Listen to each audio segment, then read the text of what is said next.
Okay, today we're talking about the distributive property. Here's my ICANN.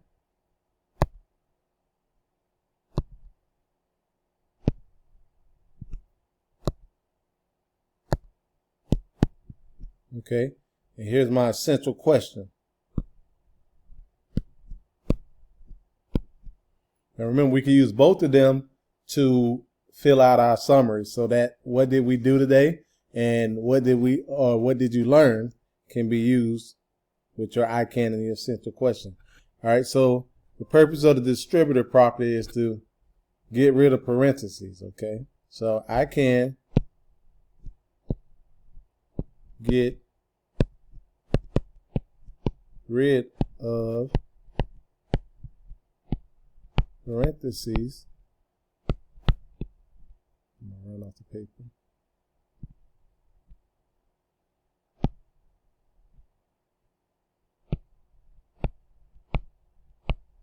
All right, so parentheses using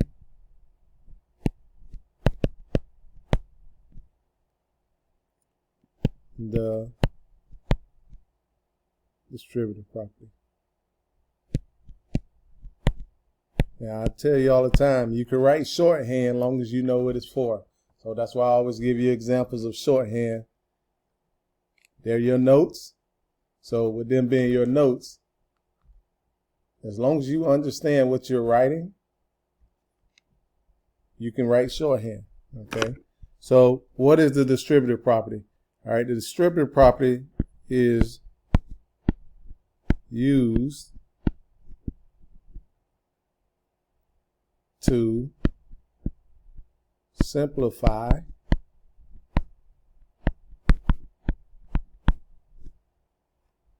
expressions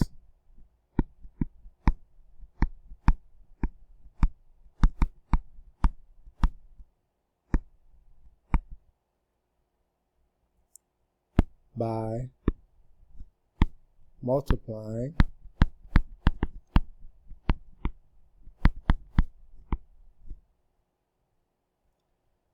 a single term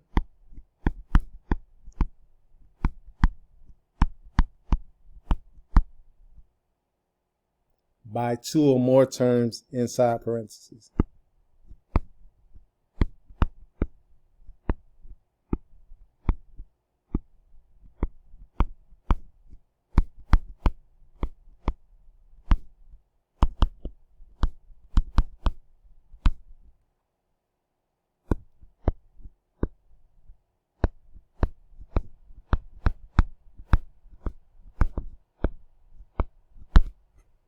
Okay.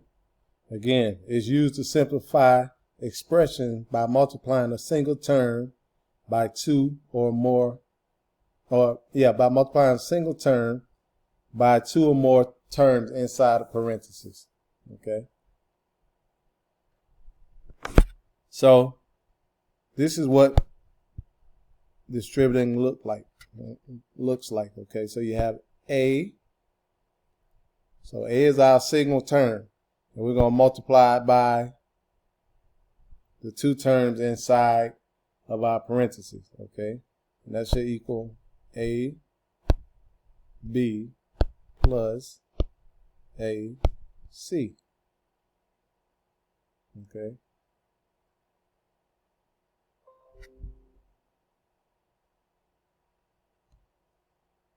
Remember, when you have two letters in math next to each other, that means they're multiplying.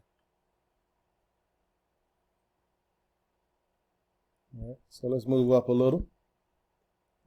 Let's use the distributive property to solve the following equation. So we have 8 times x plus 2.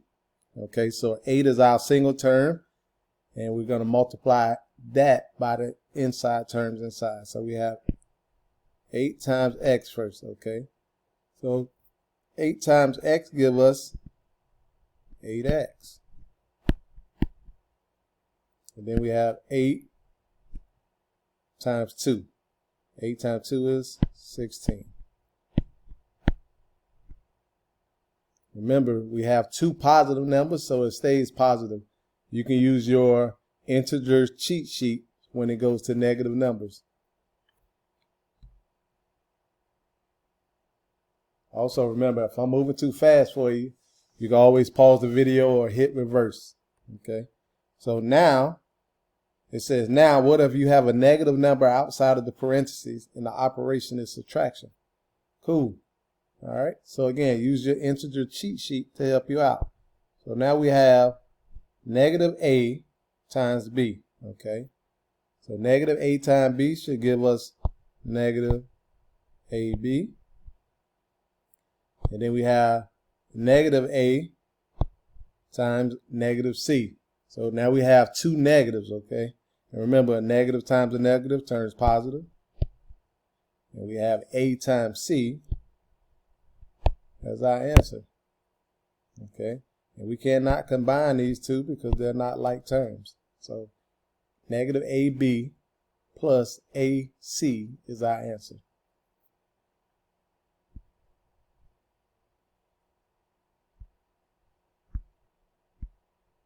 All right, so let's use the distributive property to solve the following.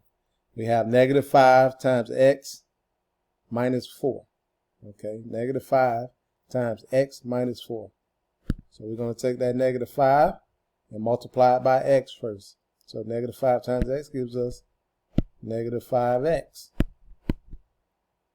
Then we're going to take that negative 5 and multiply it by the negative 4.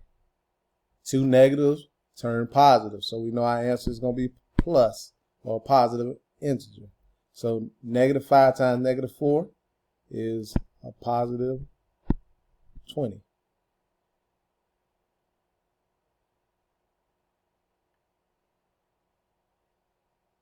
All right. So let's slide on to your 3 questions. And I'll help you with these. I'll do them with you because you have a worksheet this week on Tuesday where you need to do, I think it's 1 through 8 problems. Okay, so let's start with this one. We have 12 times x. So 12 times x gives us 12x.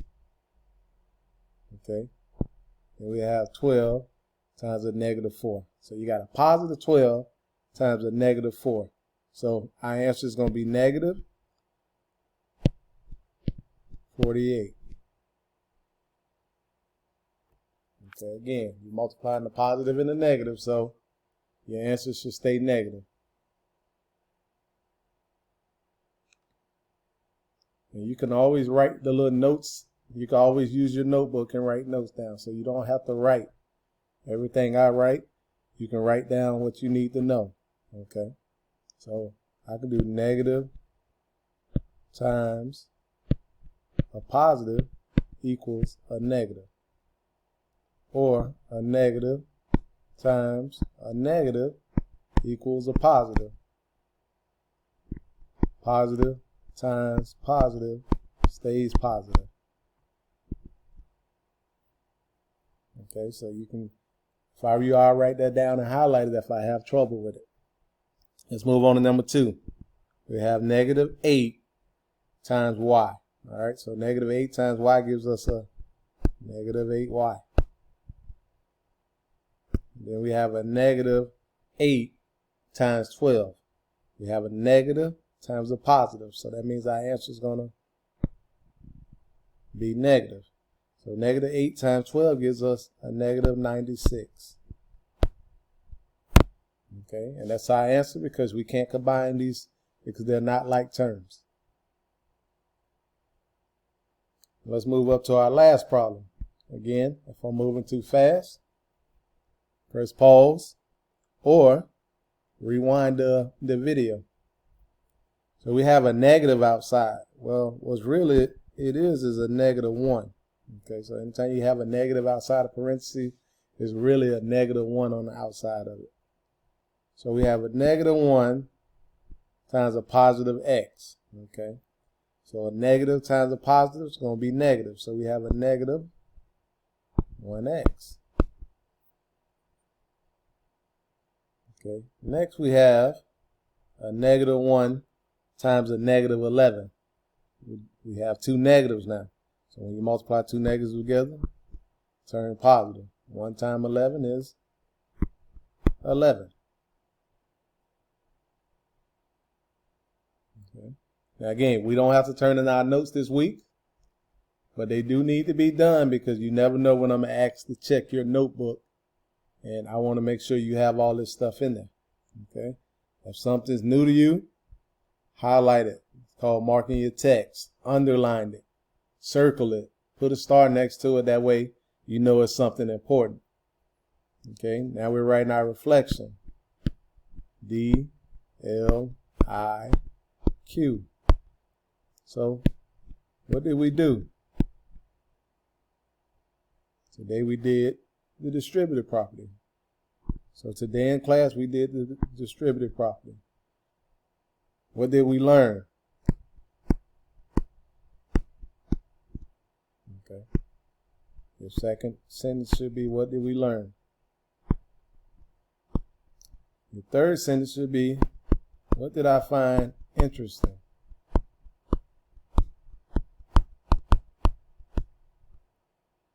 Your fourth sentence should be, the questions I have remaining. And remember, for questions, you cannot put, I don't have any questions. I do know some of you know this. Okay. It's just a refresher for you moving forward. So if you know it, remember I tell you, fake it till you make it. So if you have to put up a question you already know the answer to, cool. Okay, but you definitely need to have a question.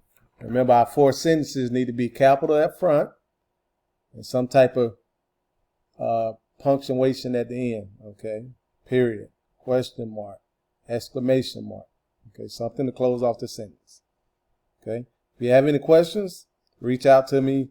Go to your welcome folder and you can find a way to get communication with me. You also can get in contact with me on Schoology. Just leave a note. Talk to you soon.